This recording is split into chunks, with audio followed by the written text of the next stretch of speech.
Bonjour à tous et bienvenue pour un nouvel épisode de Cartoon Horror Show. Aujourd'hui, je vais vous raconter non pas ni 4 ni 7, mais bien 10 histoires d'horreur effrayantes animées. Mais avant que ça commence, n'hésite pas à t'abonner à la chaîne pour ne rien louper de nos prochaines vidéos. Sur ce, balance le générique.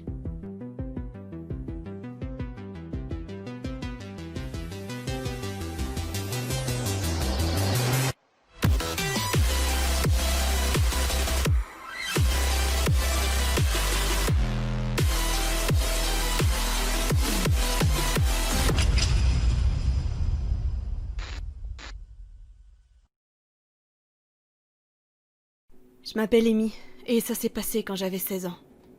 J'étais présente à notre concours de débat pour les jeunes en tant que juge avec mes autres camarades de mon école. Quand nous sommes arrivés à l'hôtel, nous avons découvert que nous avions des douches communes à chaque étage au lieu de salles de bain privées. Cela ne nous dérangeait pas, car nous devions seulement nous concentrer sur la préparation du concours. Le jour suivant, je suis allée dans la salle pour la première compétition, et j'ai rencontré cette équipe qui est arrivée en avance. Un des garçons avait attiré mon regard. Il était très beau. Il a fallu un certain temps avant que tout commence. Il s'est rapproché pour parler. Nous rigolions et nous discutions à propos de nos écoles, quand j'ai remarqué qu'un surveillant était entré. Chaque chambre avait besoin d'un adulte surveillant pour s'assurer que les équipes soient jugées équitablement.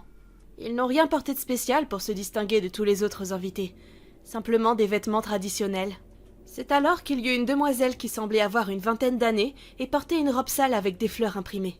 Elle avait des cheveux blonds mal peignés et des cernes sous les yeux, comme si elle n'avait pas dormi depuis des jours. J'ai remarqué sa terrible odeur dès qu'elle est entrée. Mais j'ai également remarqué qu'elle n'arrêtait pas de me regarder, et je n'y prêtais pas attention. Après le concours, je suis allée à l'hôtel et mon ami et moi avons décidé de prendre une douche dans la salle de bain commune. Tout à coup, la lumière s'est éteinte. Je pensais que mon ami me jouait un tour, et je lui criai de rallumer la lumière. Personne n'a répondu. C'est là que j'ai vu une ombre sur le devant de la cabine de douche. J'ai juste ri jusqu'à ce qu'elle commence à frapper à la porte. J'ai été surprise et je suis restée calme jusqu'à en avoir assez. Et j'ai hurlé « Hé, arrête ça !» Puis plus rien jusqu'à ce que j'arrive à surmonter ma peur. Alors j'ai regardé dans le miroir et j'ai vu des yeux qui me fixaient depuis la cabine à moitié ouverte. J'ai hurlé et couru jusqu'à ma chambre. J'ai tout raconté à mon amie ce qui s'était passé. Mais elle a juste rigolé. J'ai bougé dans tous les sens toute la nuit, mais j'ai enfin fini par m'endormir. Au milieu de la nuit, je me suis réveillée parce que j'avais un souffle chaud sur le visage. J'étais paralysée, mais j'ai réussi à regarder du coin de l'œil, et j'ai vu que c'était la même femme du concours de débat. Ses yeux injectés de sang me fixaient, son sourire laissait entrevoir des dents d'un blanc éclatant, mais tordu. Elle avait ses doigts sur mon lit. Je ne voyais que sa tête et elle chuchota d'une voix rauque. « Reste à l'écart des choses qui ne sont pas les tiennes, ou je te découperai. » J'ai hurlé de peur, et j'ai réveillé mon amie. Elle a vu la femme courir dehors, laissant la porte grande ouverte. Les vêtements que j'avais fait pendre pour les sécher pour le lendemain avaient des déchirures. Ma jupe avait un énorme trou dans l'entrejambe, et ma chemise avait une horreur écrite dessus. J'ai appelé mon ami et mes parents en pleurant, pendant que notre accompagneur appelait la police. Ils sont arrivés à temps et ont aussitôt attrapé la femme qui se cachait vers une sortie de secours. Ils l'ont arrêtée et interrogée, et ils m'ont dit que j'étais en train de draguer son petit ami. Ils ont donc aussi questionné le garçon que j'avais rencontré, mais ils n'avaient aucune idée de qui ça pouvait bien être. Il avait admis qu'il l'avait vu le suivre toute la journée, mais il pensait que c'était un autre surveillant ou un accompagnateur. Il s'est avéré que cette femme avait en réalité des troubles mentaux, et son casier judiciaire était empli d'autres agressions de la sorte. À ce jour, je ne suis plus jamais retournée dans une douche commune. Je ne veux plus jamais y mettre les pieds. L'ancienne maison de ma grand-mère était dans notre famille depuis des générations. Et il y avait beaucoup d'activités. De vos propres yeux, vous surprendrez des gens dans l'ombre en train de vous regarder. Je me souviens très bien que lorsque j'étais jeune, il y avait une étrange femme assise dans un fauteuil en rotin, qui se balançait tout doucement tout en regardant par la fenêtre. J'en ai parlé à ma grand-mère, mais au moment où elle est venue regarder, la femme était partie, même si la chaise se balançait toujours. Je pense que l'événement le plus effrayant était lorsque vous regardiez les photos prises par l'appareil photo jetable. Votre première prise serait à jeter. À vous de vous assurer qu'il fonctionne. Quelqu'un avait pris une photo en regardant la cuisine de ma grand-mère et un bouquet de fleurs au-dessus du frigo. Lorsque nous avions fait développer les images, un visage d'homme apparaissait dans les fleurs. Nous ne voyions pas directement son visage, même lorsqu'on plissait les yeux. Mais la tête ressemblait vraiment vaguement à celle d'un homme. Et ce que je veux dire par là, c'est qu'un visage d'homme empêchait de voir les fleurs. Nous étions tous si effrayés que nous avons détruit la photo. J'aurais aimé que nous l'ayons gardée. Ça aurait été un bon sujet de conversation. Cela s'est passé il y a quelques mois. Pendant les vacances d'été, un ami voulait faire une soirée pour son anniversaire. Il avait été autorisé à inviter quelques amis. Mais il en avait tout un groupe. Leurs noms étaient Trevor, Jake, Aiden, et moi, je m'appelle Richie. Ils vivaient dans un endroit avec beaucoup de collines et de bois. Mais comme il n'y avait pas grand-chose à faire, Keegan, qui gérait la fête, a d'abord eu une idée. Le soir venu, alors que ses parents s'étaient endormis, nous étions assis près du feu pour parler et s'amuser. Il faut que vous ayez à l'esprit que mon ami avait un grand champ derrière sa propriété, et sur le côté droit se trouvait une immense forêt. Tout ce qu'il y avait à faire pour retourner à la maison, c'était marcher tout droit et tourner vers les champs. C'est à ce moment-là que nous sommes revenus. Mikin et moi voulions explorer les bois avec des lampes torches. Il était 3 heures lorsque nous sommes partis dans les bois. Il faisait sombre, même avec les lampes de poche. C'était effrayant pour quasi tout le monde. Nous avons marché pendant un certain temps jusqu'à ce que nous trouvions un dénivelé abrupt dans un petit ravin. Là, même Keegan, qui prétendait connaître les bois comme sa poche, n'avait aucune idée de notre position actuelle. Au lieu de descendre la colline, nous avions décidé de rester sur le côté, jusqu'à ce que nous trouvions un rocher, plat et solide, afin de pouvoir se reposer. Car il est vrai que nous commencions tous à vraiment fatiguer. « On devrait rentrer », suggéra Keegan. « Allez, on va juste plonger », rétorqua Mikin. Alors on est descendu et on s'est dirigé lentement vers le ruisseau. Je les ai suivis rapidement. Trevor était vraiment hésitant. Il a regardé autour de Aiden et Jake qui tenaient les lampes de poche. Il a hoché la tête et a dit « Je pense qu'on devrait rentrer, Aiden. » Et alors qu'il partait, on a descendu un ruisseau. Et puis tout à coup, la lumière des lampes a commencé à faiblir. La situation restait sous contrôle, parce que Trevor comme moi avions encore un peu de batterie sur nos téléphones portables. Par prudence, on a quand même décidé de partir. Alors qu'on marchait dans les bois pour rentrer à la maison de Keegan, j'ai vu la bordure de l'arbre jusqu'au champ qui remonte à la maison. Mais au fur et à mesure qu'on s'en rapprochait, mes yeux s'écarquillaient. Il n'y avait ni maison, ni champ. Ni plus aucun bois ou de buisson qui venait me chatouiller le cou d'ailleurs. Mais Keegan s'en inquiétait pas. « Faut juste aller plus loin », disait-il. Mais plus on avançait, plus le paysage changeait. Plus de bois, plus de mauvaises herbes. J'ai commencé à paniquer. C'est là qu'on a entendu des voix. On aurait dit que c'était des personnes et ça venait de notre droite dans les bois sombres. Un peu tremblant, j'ai dit « Bonjour !» Et c'est là que j'ai reconnu ces 2 voix familières. C'était Jake et Aiden. Mais je ne suis pas rassurée bien longtemps. Eux non plus ne trouvaient pas la maison. Ils étaient vraiment confus. Keegan et moi avions peur, mais Trevor était en panique, en sachant que nous étions perdus et que la maison aurait dû être ici. On a continué à crier pour qu'ils puissent nous trouver malgré la distance, et quand ils sont finalement arrivés, on s'est disputé parce qu'on avait vraiment eu peur. Peur de se perdre pour de bon. Ils se sont excusés de ne plus nous avoir répondu, et Trevor a dit qu'il avait vu un sentier. Alors, on n'avait pas trop le choix, on y est allé, et on l'a parcouru de long en large, malgré tous les bruits étranges. Pour se rassurer, on se disait que c'était juste le vent. Mais lorsque quelque chose de gros s'est mis à bouger et à faire des bruits étranges, là on a commencé à courir. Puis les bruits ont disparu, et au bout de 30 minutes, nous avons réalisé que nous ne faisions que tourner en rond. La piste ne menait à rien.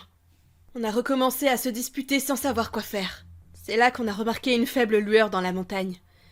Alors, un peu en désespoir de cause, on l'a grimpé en espérant le meilleur. Même si c'était à des kilomètres de distance. On a gravi cette montagne. Épuisé et blessé par du sumac vénéneux, mais on a atteint le sommet. La lumière venait d'une maison. Alors Keegan a dit « Je connais cette maison. Ça y est, je sais où se trouve ma maison. » On l'a suivi, et on a finalement réussi à rentrer chez lui. Une fois dans sa chambre, on a parlé de cette étrange expérience. Et chaque fois que j'y pense, je me demande ce qui serait passé si on était resté plus longtemps. On serait probablement morts, ou peut-être aurions-nous découvert ce qu'il se cachait dans ces bois. Sans doute un prédateur. Ou quelque chose comme ça. J'avais 15 ans à cette époque. J'avais une peur extrême du noir. Quand je restais couchée dans mon lit, je couvrais toujours mon miroir. Je regardais alors de l'autre côté de la pièce, tournant le dos au miroir. Mais je m'assurais également de ne pas fixer trop longtemps les coins obscurs de ma chambre. Ni mon placard d'ailleurs, qui était un espace si sombre que je ne pouvais pas le supporter, parce qu'il était à l'opposé de mon miroir. Ensuite, si je regardais le miroir à côté de mon lit, je pouvais voir mon placard. Donc une nuit, pour une raison quelconque, j'ai décidé que je voulais vaincre ma peur du noir. Quand j'ai voulu aller au lit, je n'ai pas recouvert mon miroir, je n'ai pas mis ma tête sous les couvertures, et j'ai fait face au côté opposé de la pièce où se trouvait le miroir. J'ai éteint ma lampe, et j'ai regardé le miroir. J'étais mort de peur, et plein d'appréhension. Mais je suppose que je me suis assoupie, parce que quand je me suis réveillée, je regardais ma porte, et en ouvrant les yeux, j'ai vu mon miroir. Mais à ma grande surprise, dans le reflet du miroir, quelqu'un se tenait dans l'obscurité près de mon placard. J'ai regardé sur ma gauche, mais il n'y avait personne. J'ai raconté à mes parents ce qu'il s'est passé. Ils m'ont simplement dit que ça devait être mon imagination, l'imagination d'un gamin de 15 ans, je suppose. Je leur ai dit que j'avais pas 3 ans, que je savais ce que j'avais vu. Une semaine plus tard, je me suis levée au milieu de la nuit pour utiliser la salle de bain. Et quand je me suis regardée dans le miroir, j'ai vu étonnamment la même figure sombre. Mais il était plus près de mon lit. Beaucoup plus près. J'ai couru hors de la chambre en criant. Et je l'ai dit à mes parents une nouvelle fois. Je leur ai dit qu'il n'y avait plus aucun moyen que je dorme à nouveau dans cette chambre. Mon père, pour me rassurer, a dit qu'il dormirait dans ma chambre à partir de la nuit suivante. Je l'ai supplié de pas le faire. Mais bien sûr, il m'a pas écouté et y allait quand même. Les premières nuits, il ne s'est rien passé. Mon père ne comprenait vraiment pas ce qui me faisait aussi peur. Il a insisté pour que je n'entre plus jamais dans la pièce. Mais je dois y aller, au moins pour prendre toutes mes affaires dont j'aurais besoin. Une nuit, mes parents ont placé les cadeaux sous notre arbre de Noël en plaisantant sur le soi-disant monstre de ma chambre. Comme le dit mon père, tout ce temps, pendant qu'il dormait dans ma chambre, moi je dormais avec ma mère, mais couchée sur le sol. Nous avions tous regardé un film et étions allés nous coucher comme d'habitude, mais ma mère et moi avions regardé le Grinch, et c'est là que je me suis assoupie. Et c'est là que ma mère et moi avons commencé à entendre mon père crier. On a tous les deux accouru dans ma chambre. Mon père se tenait le côté gauche de la poitrine avec sa main gauche, tout en regardant et en pointant le miroir. Ma mère m'a supplié d'appeler à l'aide. De ce fait, je suis allée dans une autre pièce pour appeler les secours, mais quand je suis revenue, ma mère pleurait de façon incontrôlable. Mon père ne bougeait plus. Ses yeux étaient grands ouverts vers la direction du miroir qu'il avait condamné. Mon père était mort, d'une crise cardiaque. Après cette nuit-là, mon oncle et mes grands-parents nous ont aidés à déménager, parce que nous ne voulions plus rester une seconde de plus dans cette maison. Mon père a trouvé un journal sur la table de nuit à côté de mon lit. Je ne l'y avais pas mis là. Ma mère l'a consulté et m'a dit que c'était l'écriture de mon père. Ce que nous ne savions pas jusqu'alors, c'est que mon père tenait un journal de bord chaque nuit où il dormait dans ma chambre. Il y avait indiqué qu'il y avait bel et bien quelqu'un dans le miroir, et que chaque nuit cette personne s'approchait un peu plus. Il n'avait rien dit à personne pour ne pas nous faire peur. Et honnêtement, je ne sais pas quoi en penser. Était-ce ma faute, du coup, s'il était mort? Je sais que Noël ne serait plus jamais aussi joyeux qu'il n'aurait dû l'être. Et cette silhouette noire me terrifierait jusqu'à la fin de mes jours. Cette histoire m'est arrivée il y a 15 ans. J'avais alors 8 ans. Lorsqu'elle le pouvait, ma mère nous emmenait, mes frères et moi, à Blockbuster pour louer un film pour le week-end. Un jeudi, nous sommes allés à Blockbuster. Ma mère nous a donné, à mon frère et moi, un peu de sous, et nous avions tous pris la direction des magasins. J'ai trouvé un film que je voulais louer, mais je n'avais pas assez d'argent. C'était Jurassic Park. Un peu déçue, je me suis dit que je devrais chercher un autre film à louer, et c'est ce que j'ai fait. Un homme assez petit, d'une 40aine d'années, est venu à côté de moi. Il était chauve et portait de grosses lunettes. L'homme m'a demandé quel film j'avais l'intention de louer. Je lui ai dit que c'était Jurassic Park, mais que je n'avais pas assez d'argent. L'homme a posé sa main sur mon épaule et a répondu « Je suis sûre que ta mère serait contente de te donner un peu d'argent en plus. » L'homme a ensuite regardé autour du magasin et a dit « Au fait, où est ta mère ?» J'ai dit à l'homme qu'elle cherchait des films avec mes frères, mais que je ne savais pas où elle était. L'homme s'est alors mis à genoux, a mis sa main gauche derrière mon cou, a regardé derrière lui en chuchotant « J'ai tous les films de Jurassic Park si tu veux. Tu peux venir avec moi et je te laisserai faire tout ce que tu veux. Je veux dire, regarder les films gratuitement. » J'étais dubitatif. J'ai dit à l'homme que je ne pensais pas que ce soit une très bonne idée et que ma mère serait folle de rage si je m'éloignais d'elle. Il m'a montré la photo d'une vieille chose toute cabossée et a dit « Tu vois, c'est ma voiture. Les films sont là-dedans. Cela ne prendrait qu'un instant. » Et à ce moment-là, l'homme a saisi ma main et m'a conduit à l'extérieur du magasin. Quand nous sommes arrivés à sa voiture, il a ouvert le coffre.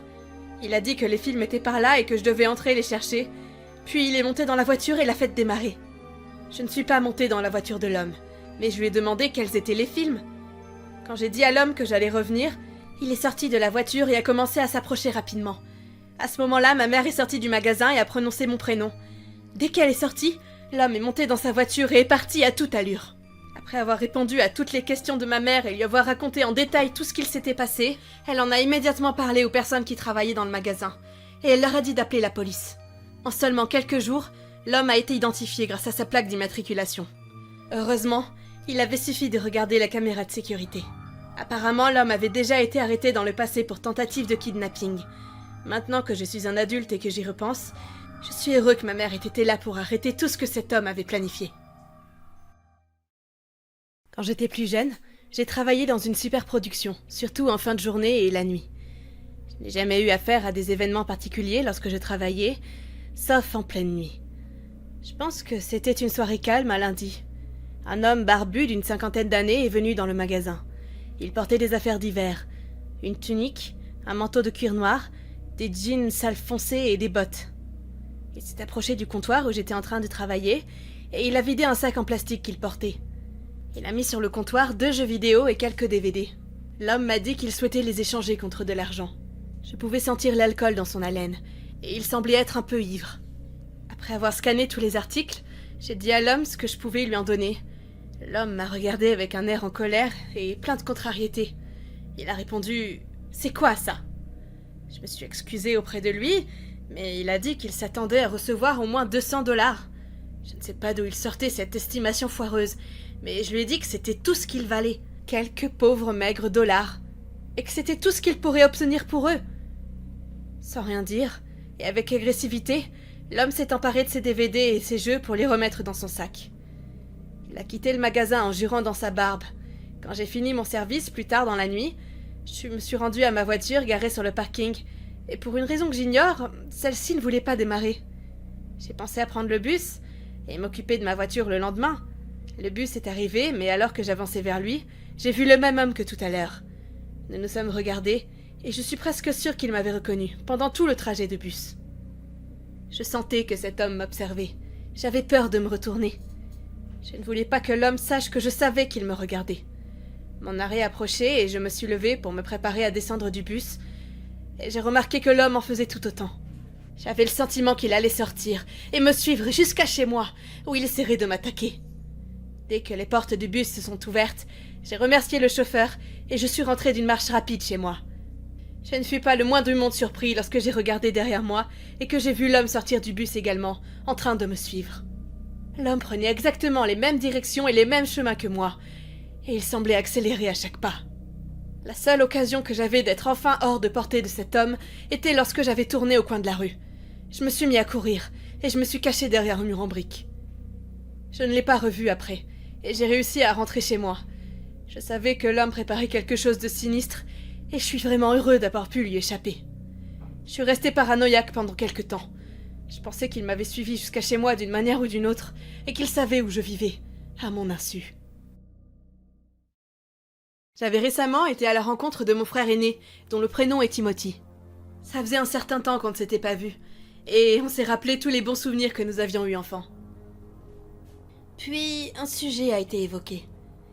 L'un ou l'autre d'entre nous avait-il connu quelque chose de paranormal ? Timothy m'avait répondu que oui, qu'il n'avait vécu qu'un seul événement paranormal, mais que c'était il y a environ 20 ans, quand il avait 19 ans et qu'il travaillait dans un magasin appelé Blockbuster. Je vais vous raconter cette histoire, mais sous le regard de Timothy. Ça commence. Un soir, je suis venue en retard au travail, et mon patron m'a dit de rester plus tard pour compenser ce retard. Cette nuit-là, alors que nous avions fermé et que tout le monde était rentré chez soi, mon patron m'avait donné une liste de choses à faire avant que je ne parte, et il m'avait laissé tout seul pour faire la fermeture. Quand j'aurais terminé, l'une des tâches consistait à s'asseoir dans l'arrière-salle et rembobiner les films du début, ce que les gens oubliaient de faire avant de les rendre. Une fois tous les films rembobinés, je les ai tous remis dans leur boîte, et évidemment j'ai éteint la télévision. Alors que je regardais la suite des choses à faire dans ma liste, j'ai entendu quelque chose tomber dans l'atelier. Je me suis promenée et j'ai cherché ce que le bruit aurait pu être. J'ai vu des boîtiers vidéo par terre. On aurait dit que quelqu'un les avait fait tomber de l'étagère, parce que je ne voyais pas comment ils auraient pu être tombés en premier lieu. Je les ai ramassés et les ai remis à leur place. Mais, aussitôt après les avoir rangés, j'ai entendu un bruit venant de l'arrière-salle. On aurait dit que des gens parlaient. Quand je suis allée là-bas, la télé était allumée et un film s'était mis en route. Là, j'ai commencé à être confus et effrayé. J'ai éteint la télévision et retiré le film du lecteur cassette. Une fois après avoir éteint nerveusement la télévision, j'ai retiré le film du lecteur VHS pour la 2e fois.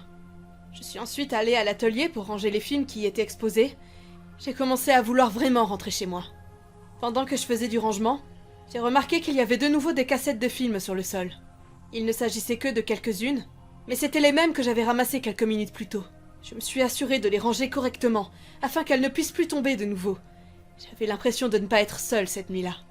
Je voulais juste partir. J'étais soulagée d'avoir enfin fini mes tâches, et de pouvoir rentrer chez moi. Le lendemain, quand je suis allée travailler, mon patron s'est fâché contre moi.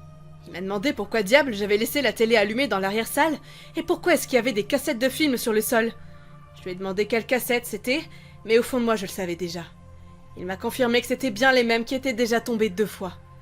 Je lui ai dit que je n'avais pas laissé de désordre et que j'avais tout nettoyé, que j'avais éteint la télévision et que j'avais tout rangé même plusieurs fois. Quand j'ai eu fini, évidemment, il ne m'a pas cru. Et mon patron était très en colère contre moi toute la journée. J'ai raconté ce qui s'était passé à quelques collègues, et quelques-uns d'entre eux ont déclaré avoir eu une affaire similaire lorsqu'ils avaient travaillé eux aussi tard la nuit. Ils m'ont dit que des objets semblaient bouger tout seuls, tomber tout seuls, et qu'ils avaient l'impression qu'ils étaient surveillés. Je pense encore aujourd'hui que quoi que ce soit, c'était une expérience paranormale. Je m'appelle Karen et je suis une mère au foyer chargée de planifier les événements de mon quartier. En 2006, nous avons eu un afflux de nouvelles personnes venues s'installer dans notre quartier. Il y avait eu un changement radical ici. C'était une période où je souhaitais que les gens retournent de là où ils venaient.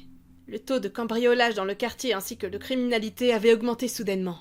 Et je m'étais sentie responsable, du fait de ma haute position dans notre quartier. Il était vrai que j'étais une personne très importante. Mon mari, Chad, et son ami Kyle ont commencé à surveiller le quartier suite à l'augmentation du taux de criminalité. Il y eut une nuit où Kyle est venu en courant dans notre maison, en nous disant d'être attentifs, parce qu'il avait vu quelqu'un qui avait l'air suspect en train de courir dans le quartier, avec une capuche et un short. Kyle nous a indiqué la direction où il suivait le suspect pour que nous puissions lui barrer la route. Nous nous sommes rendus à l'endroit indiqué pour qu'on puisse prendre l'homme sur le fait. C'est là que Chad m'a dit quelque chose de très troublant. Il a dit qu'il y en avait assez de ces personnes qui déménageaient dans son quartier, et qu'il devait faire le nécessaire pour rendre son quartier à nouveau sûr. Nous avons entendu quelqu'un courir, puis Kyle et Chad ont sauté de derrière les buissons. L'homme a arrêté de courir. Kyle lui a demandé « Qui êtes-vous? Où est-ce que vous allez? D'où venez-vous » L'homme avait l'air confus, et il a retiré ses écouteurs de ses oreilles, puis il a mis la main dans sa poche. J'ai crié « Arme !» Et Kyle est sorti des buissons avec son arme, a pointé le gars et a pressé la queue de la détente.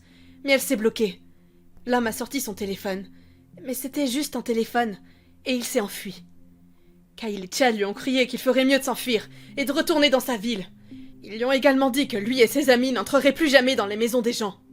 Le lendemain, nous avons découvert que quelques adolescents qui vivaient à côté de chez nous et que nous connaissions très bien avaient été arrêtés. Je m'étais trompée, du même que mon mari et son ami. Nous pensions que les gens qui commettaient des crimes étaient les nouveaux habitants de la ville qui venaient d'emménager ici. C'était en réalité les adolescents qui avaient grandi ici, depuis qu'ils étaient tout bébés. Je pense toujours à ce qu'il se serait passé si cette arme ne s'était pas bloquée. Il y aurait eu un crime sur un adolescent innocent. Et tout aurait été de ma faute, car j'avais hurlé. S'il vous plaît, ne jugez jamais un livre par sa couverture. J'ai remarqué cela et c'est effrayant. Mais à chaque fois que j'y repense, ça me terrifie. Je vais faire de mon mieux pour me rappeler de cet événement que mon cousin m'a raconté. Ça s'est produit à la fin des années 80. D'abord, mon cousin et son ami étaient au parc, quand ils ont vu un gars faire des choses bizarres, des choses qu'il ne devrait pas faire en public sur un pont, si vous voyez ce que je veux dire.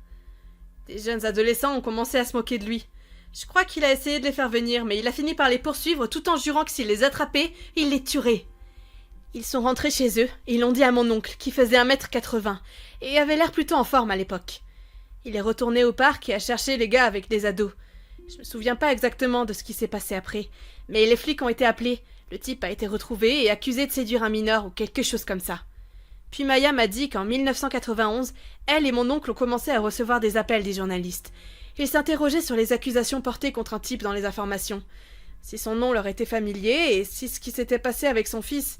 Vous savez, ma tante, mon oncle et ses 3 enfants ont vécu dans le Wisconsin.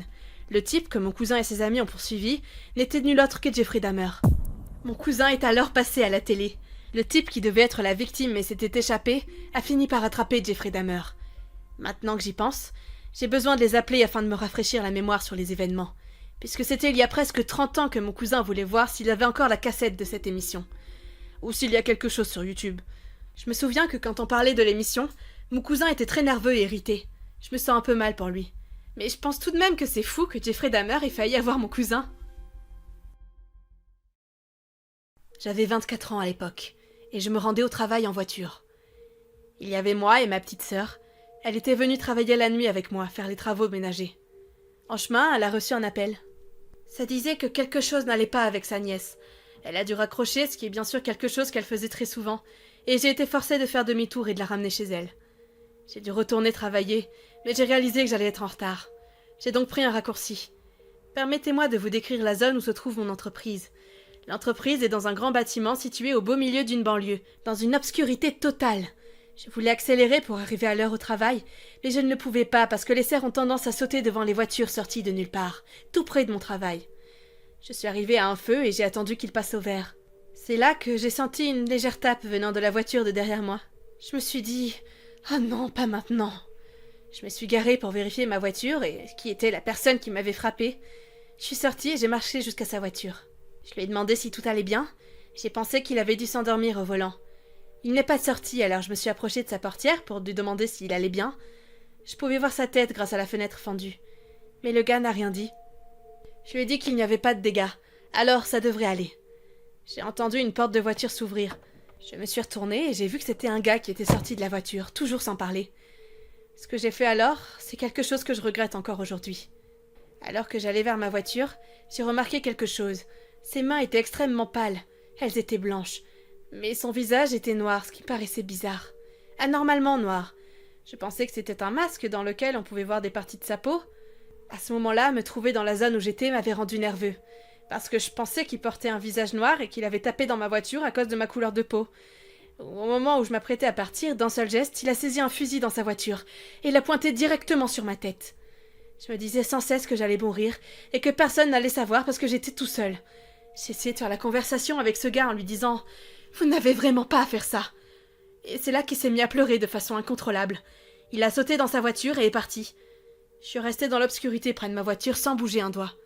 Je suis juste soulagée d'être en vie. Je suis vite montée dans ma voiture et je suis arrivée à mon travail avec environ une demi-heure de retard. Tout le monde se demandait pourquoi j'étais si en retard. Mais j'ai tout gardé pour moi. Je l'ai seulement dit à ma famille qui était folle d'inquiétude. Je travaille maintenant sur un autre poste et de jour désormais plutôt que de travailler de nuit. J'évite toute route cachée quand je rentre à la maison. Voilà, c'est tout pour aujourd'hui. Quelle histoire vous a fait les plus flipper? Hâte de voir vos réponses en commentaire. Sur ce, à bientôt.